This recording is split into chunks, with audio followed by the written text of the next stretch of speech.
Desidia. Falta de cuidado, interés, energía o actividad. Desidia, dejadez, abandono, negligencia, pereza, indolencia, tiene que ver con el comportamiento humano, sobre todo, en el ámbito social que finalmente es donde todas las personas estamos situadas. Inocular. Introducir una sustancia en un organismo. Transmitir por medios artificiales una enfermedad contagiosa. Pervertir, contaminar. Afrontamos y padecemos una realidad donde la desidia es un valor siempre cotizado, imprescindible para que este sistema criminal y depredador funcione. Es necesario que los seres humanos pierdan el interés y la energía necesaria para luchar por sí mismos y por los demás. Una vez conseguido esto, la esclavitud mental y posteriormente la física están al alcance de la mano. Por eso el poder no ha dudado, ni lo hará, en desplegar todo su arsenal para inocular esta desidia que tanto le favorece. Sabe que el control se obtiene mucho más por la sumisión voluntaria que por la represión, que reserva para aquellos que se muestran más resistentes a esta inoculación masiva, por eso se muestra tan persistente y, desgraciadamente, tan eficaz en su propósito de que la desidia sea un rasgo fundamental del comportamiento humano. Esto sucede en mayor medida en aquellas sociedades autodenominadas desarrolladas y democráticas.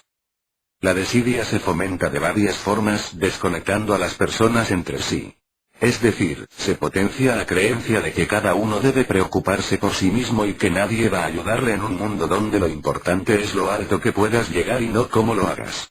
Desconectando a las personas de sí mismas, fortaleciendo el culto a lo externo, a lo que se ve, y relegando el mundo interior al carácter de menudencia que es mejor no desarrollar por ser poco más que una pérdida de tiempo. Haciendo sentir a la gente que nada de lo que le sucede y pasa a su alrededor depende de ella.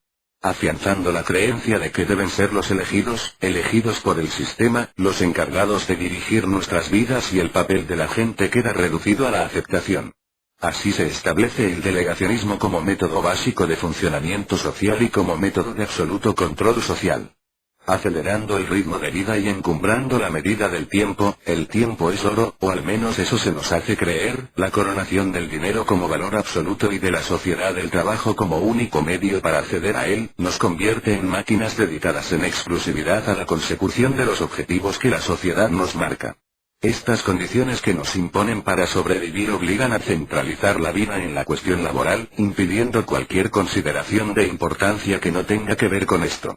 Lo que crea una cultura de lo inmediato en la que no tiene cabida el esfuerzo desinteresado ni la implicación personal en lo común. Mecanismos de inoculación.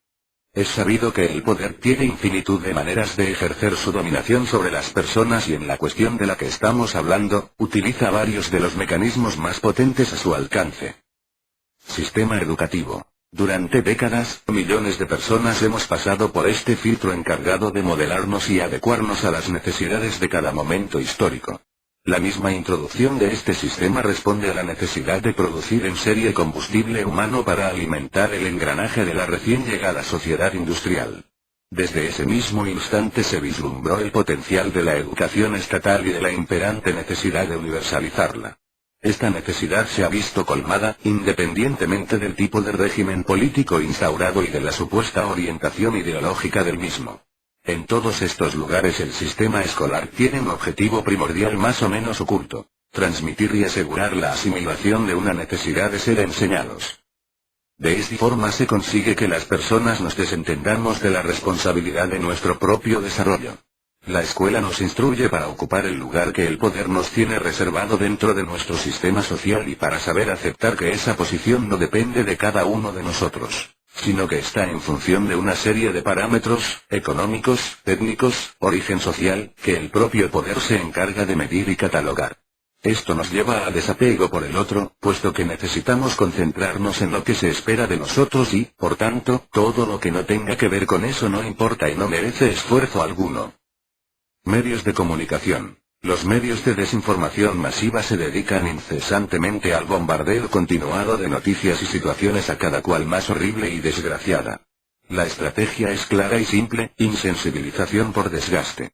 Y de verdad que lo han conseguido, la gente es capaz de comer mientras en ese lapso de tiempo ve o oye docenas de muertes por diversas causas, catástrofes ambientales a cada cual peor, gran cantidad de usureros delincuentes saliéndose con la suya sin mayores problemas. Este bombardeo permite que no se establezcan relaciones entre estos fragmentos de la realidad, al mismo tiempo que consigue que la gente desconecte y deje de empatizar. Por otro lado, jamás se muestran los logros colectivos, a excepción hecha de los deportivos y, normalmente, las noticias que proporcionan al gran público sobre lo colectivo tiene que ver con la maldad.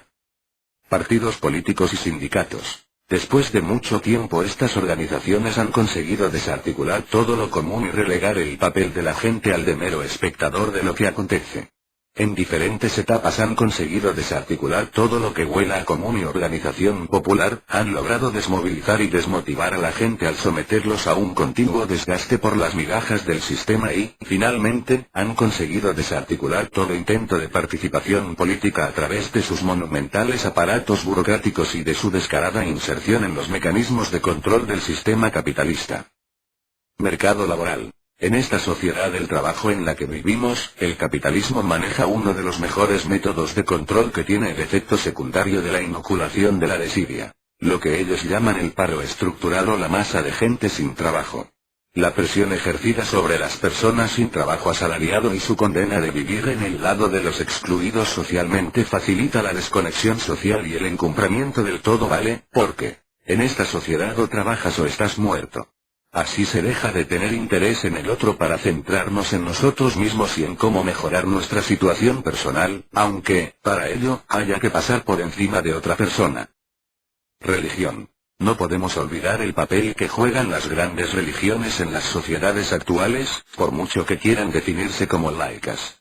Lejos de priorizar aquello del amor al prójimo, se ha impuesto la resignación y la aceptación a los hechos de la vida como algo que no podemos controlar puesto que proviene de la voluntad divina, aunque ésta sea la voluntad de los poderosos. También se ha impuesto la concepción de la caridad como método de compensación por aceptar el destino, de tal manera que se desarticula cualquier opción de cambiar el orden establecido, puesto que, de esta forma se perpetúan los estratos de poder y dominio. No en vano la Iglesia, el brazo armado de la religión, ha sobrevivido a siglos de avatares diversos. Ha sabido como nadie aliarse al poder y pasar a formar parte de él. Esto solo pretende ser un esbozo de cómo se consigue la inoculación de la desidia en el comportamiento humano. Las consecuencias que se derivan son simplemente terribles y las vivimos a diario. Así, vemos pasar ante nuestros ojos situaciones y acciones que nos afectan directamente pero no somos capaces de reaccionar por esa terrible desconexión producida por la desidia, desde luego entre otros factores. Por supuesto, contamos con el ejemplo de todas las personas que se muestran resistentes a este contagio y luchan y construyen a diario para cambiar esta realidad terrible. Sin embargo, la inmensa mayoría cae bajo los efectos de esta inoculación contra la que debemos combatir.